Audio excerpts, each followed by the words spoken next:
Greetings! Today on Equestrian's Library we're going to be discussing Natalie Keller Reinert's newest novel, Pride. It's book 2 in her eventing series and features Jules Thornton, as well as trainer Grace, whose last name I do not remember off the top of my head. Jules is a very headstrong rider with a bit of a chip on her shoulder. She can get across the cross-country course better than most people. However, in order to finish in the top rankings of 3-day events now, you have to be able to stick that dressage. And since the novel came out just before Rolex this year, I think it was a good bit of primer and way to get excited about the events that you're going to be able to watch riders do.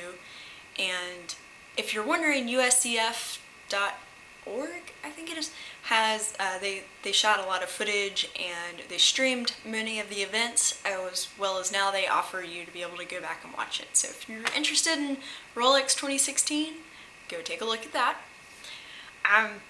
This novel features a lot with Jules going back to basically dressage lessons, and she spends a lot of time in the stalls as well as in the saddle. And to kind of emphasize that, I thought I'd wear what I am normally mucking out in. Basically a comfy t-shirt, some shorts, gotta have a ponytail, because sometimes you gotta bat the flies away while your hands are full. Anyhow, so let's get started with that, a bit of zen that mucking out stalls allows us to have. This is Jules. I usually did my best thinking when I was mucking out. I planned out training calendars, worked through complicated math sums to figure out if I could afford grain, gas, hay, a new set of open front boots for Dynamo, all while emptying wheelbarrows, filling water buckets, throwing flakes of hay. Nothing in the list of chores was intellectual enough to interrupt the flow of words through my mind. I could probably have written a book while I was shoveling shit, quietly dictating the words into a little clipped-on microphone. If I had had the patience for fiction. I was pretty set on reality though. And she is. She's very driven and always planning and looking for the next thing.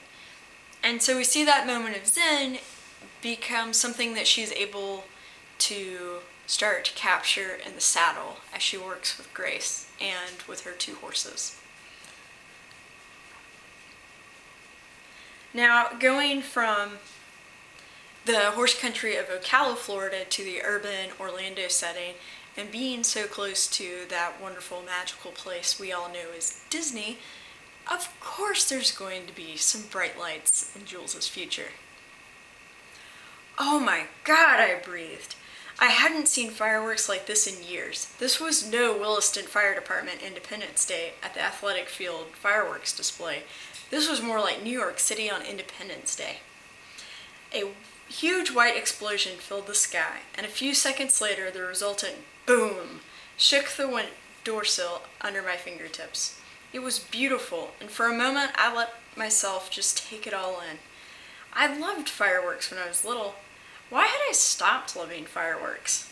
Oh, right, animals hated them. Speaking of which, the horses downstairs would be absolutely freaking out. I wasn't sure how I was going to soothe 2 aisles full of horses, but I guess I'd better get my ass downstairs. I'll let you figure out whether or not her trip was worth it. Now, as I said before, the eventing used to be, can you get across a cross-country course? Can you jump the jumps in the stadium?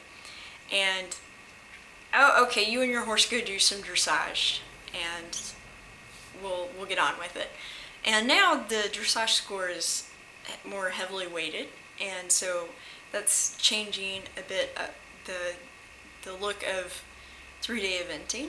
And I think Natalie Reinert does a really good job of kind of hitting on these things that have been, if you read the Chronicle of the Horse or some of the others, there's been like very serious articles and discussions on a lot of these points, and she just kind of touches on it, and you kind of get to glimpse it through a character who's just living it, and I think that's really a neat way to touch on the evolution of the sport.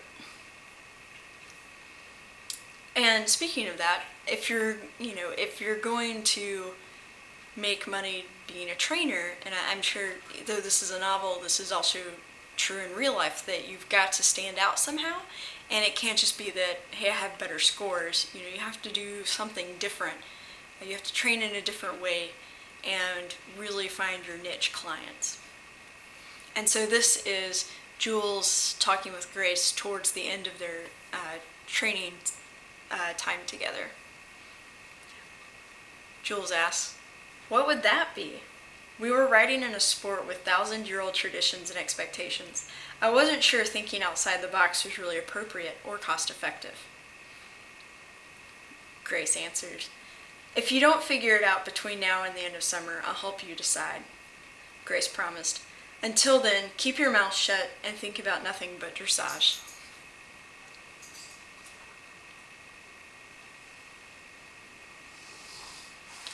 So if you're looking for a fantastic, summer read or something to help you keep up your inspiration from watching Rolex, I highly recommend Pride. Check out the first eventing novel as well, and really get to know Jules. I believe the first one was Show Barn Blues, and you have some of the same characters, and you'll get to know them even more before going into Pride if you read that one first, of course. But again, one of the great things about Natalie's novels is I think you can really enjoy them no matter what order you end up falling into them with. So, happy mucking, all of you, and let me know in the comments what you think about the book, or let the author know directly. She's on Twitter and Facebook. And keep writing and keep reading. Bye, guys.